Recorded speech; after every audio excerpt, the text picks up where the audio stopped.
Hola amigos de Sistemas UMA, en esta ocasión vamos a hablar de los Storage Engine o motores de almacenamiento que utilizan los gestores de base de datos como MySQL o MariaDB. Bien, estos gestores de base de datos soportan varios motores de almacenamiento, entre los cuales tenemos Ocurre con InnoDB. No puedo hacer eso. Si yo trato de hacer eso, voy a perder datos en InnoDB. Bien, de ahí tenemos el motor que se denomina Memory. Bueno, el motor Memory es almacenamiento en RAM. No va a almacenar absolutamente nada en el disco duro y la información se mantiene en la RAM. No hay cuestión de manejo de memoria virtual por parte del sistema operativo, ni problemas de que en algún momento la información vaya a ser traspasada a la memoria virtual. ¿Sí? Bien, ¿para qué utilizamos el memory? Bueno, para que una tabla funcione como caché para datos que requieren un acceso rápido, ¿sí? Y una latencia muy baja. Bueno, ¿qué referimos como latencia?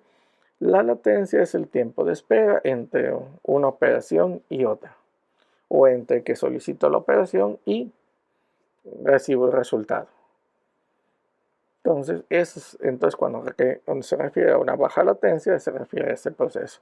Obviamente, como la memoria RAM es mucho más rápida que los discos duros, incluso de los de estado sólido, pues las operaciones funcionaban de forma muy rápida. El problema es que el tipo de motor memory trabaja solamente con memoria RAM, así que como la memoria RAM es volátil, se recomienda que sea para almacenar datos no críticos. Por eso es que se utiliza para crear tablas que sirvan como caché en un momento determinado. Bueno, el siguiente, eh, el siguiente motor de almacenamiento se denomina CSV. Esto es mucho más sencillo todavía, porque cada tabla es un archivo, pero es un archivo de texto solamente. De hecho, la información se almacena separada por puntos y comas, como vemos aquí debajo, en esta parte. ¿Sí? 1, punto y coma, Pedro, punto y coma, calle 7. No desconocemos los nombres de los campos. Los nombres de los campos nosotros se lo tendríamos que dar. No se almacenan en la tabla, perdón, en el archivo de texto. Y cada renglón correspondería a un registro. ¿Para qué sirven estas tablas que funcionan con el motor CSV? Bueno, la tabla que yo declare como CSV se va a almacenar todo como un archivo de texto separados por un punto y coma. Sirve perfectamente para operaciones de importar y exportar datos. ¿Sí? Ahora bien, como es un archivo de texto, no soporta índices, es decir, en una tabla que utilice el motor CSV no puedo declarar un index, ni un primary key, ni un foreign key. El motor no lo soporta. ¿Sí? Bueno, me disculpo por aquí porque dice export y es exportar. Entonces, cuando tú quieres, por ejemplo, que esos datos se abran, por ejemplo, en Excel, pues bueno, Excel puede abrir los datos CSV. Algunos otros programas como AutoCAD o algunos programas de diseño pueden leer archivos CSV fácilmente sin ningún problema, o incluso puedes crear tú mismo tu código o tu programa que lea archivos CSV sin ningún problema. Son bastante fáciles y muy prácticos. Bien, los siguientes motores de almacenamiento se utilizan para lo que denominamos clusters. Bueno, ¿qué es un clúster? Un clúster es cuando utilizamos varias computadoras y a través de enlaces de red y enlaces de software del sistema operativo, hacemos que trabajen como si fuera una sola computadora, en donde unificamos los recursos de todos ellos.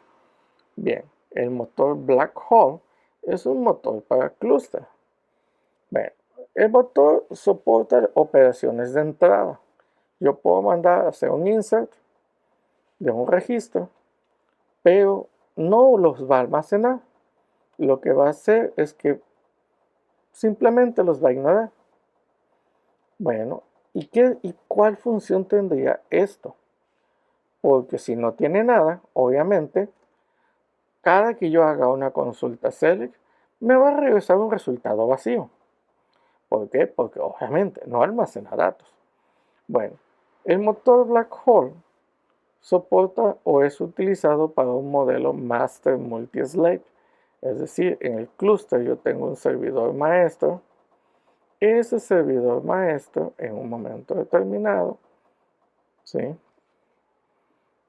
tiene, digamos que, un servidor esclavo y tiene otro servidor esclavo.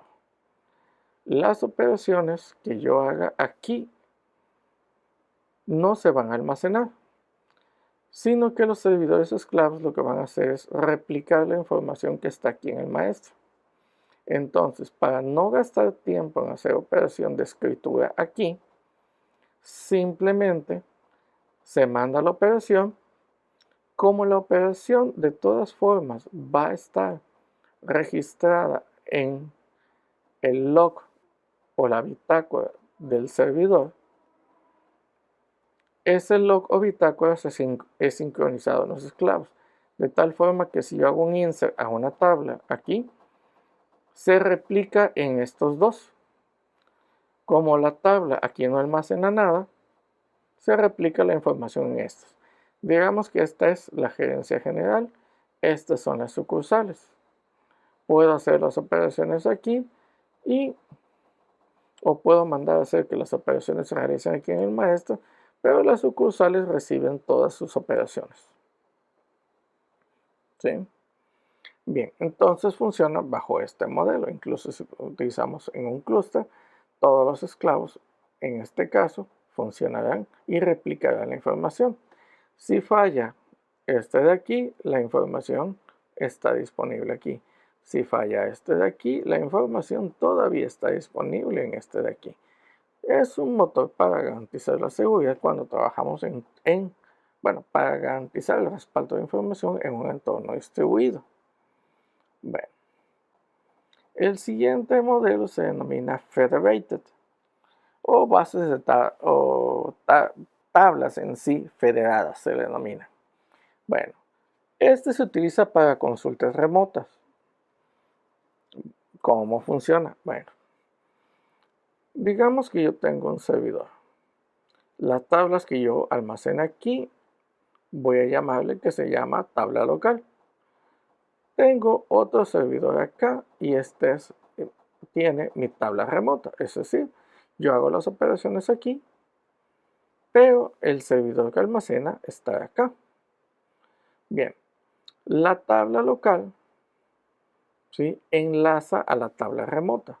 Es decir, yo tengo una tabla y en esa tabla ya declaré la estructura, ya declaré que tiene un motor federated y le coloco los datos para acceder a este servidor. Es decir, le tengo que colocar usuario, contraseña y los datos típicos de conexión. Cuando yo mando a hacer una consulta insert aquí, se replica aquí. Cuando yo mando a hacer una consulta aquí, la información está acá realmente. Entonces los datos se almacenan en remoto y también se consultan en remoto. Ahora bien, la base de datos, las tablas que yo tengo aquí federadas, tienen que tener los mismos campos que van a tener acá en la remota. Bien, y no va a soportar alter table, es decir, no puedo modificar la estructura de las tablas. No soporta esa operación, así como también tampoco soporta transacciones. ¿Sí? Las operaciones cada una se trata de forma individual. Este es exactamente para un entorno que denominamos entorno distribuido. ¿Cuál es la ventaja de esto? La información nunca la tienes aquí en este equipo, la tienes acá. ¿Sí? Entonces es una medida de seguridad que puedes tener. La información no está en este equipo, sino está realmente en este otro. Bien. De ahí vamos con las tablas que utilizan el motor Merge. Merge es combinar o mezclar. Bien, en este caso, el motor Merge lo que hace es utilizar tablas que tienen la misma estructura. Es decir, yo tengo dos tablas, se llaman diferente, pero tienen los mismos campos. Los campos están colocados en el mismo orden, es decir, si yo tengo clave, nombre, dirección, la otra tabla tiene clave, nombre y dirección. Las dos tablas tienen la misma estructura. La misma estructura tanto en campos como en índices. ¿Sí? Ahora bien, en este caso, lo que va a ocurrir es que, digamos que yo tengo mi tabla 1, tengo mi tabla 2, y cuando yo declare una tabla que utiliza el motor Merge, le voy a decir o le voy a enlazar a esta tabla y a esta tabla. De tal forma que cuando yo hago una consulta aquí en mi tabla Merge, voy a ver como resultado los registros de este más los registros de este otro. ¿Sí? Es una unión de tablas. Es como si yo simplemente colocara una debajo de la otra. ¿Sí? De esta forma. Bien. Ahora bien, el detalle con esto también es que si un usuario tiene acceso, por ejemplo, a esta tabla, que es mi tabla fuente, y tiene acceso o permiso a través de la DSL que el usuario le asigna el permiso a mi tabla Merge, si yo le elimino el acceso aquí y no le elimino el acceso acá, ¿qué es lo que va a pasar? El usuario tendrá o seguirá teniendo acceso a los datos de la tabla fuente porque tiene acceso vía los datos de la tabla Merge o la tabla que utiliza el motor Merge. Bien, no soporta los foreign key, pero soporta los primary key. Eso sí, los primary key son soportados únicamente en las tablas fuente. ¿Sí? En la tabla Merge no soportará, ¿sí?, utilizar primary key. Los campos se declararán como campos, pero los campos primary no se declararán como primary. No existirá o no existe ese tipo de índice. Bien. Eso es a lo que se refiere a la tabla Merge. Bien. Entonces, estos son todos los motores de base de datos que íbamos a explorar durante este video. Ya saben, amigos, dudas, comentarios, sugerencias en nuestro blog, en nuestras redes sociales y también aquí por YouTube. Hasta aquí llegamos y nos vemos en un próximo video. Hasta pronto.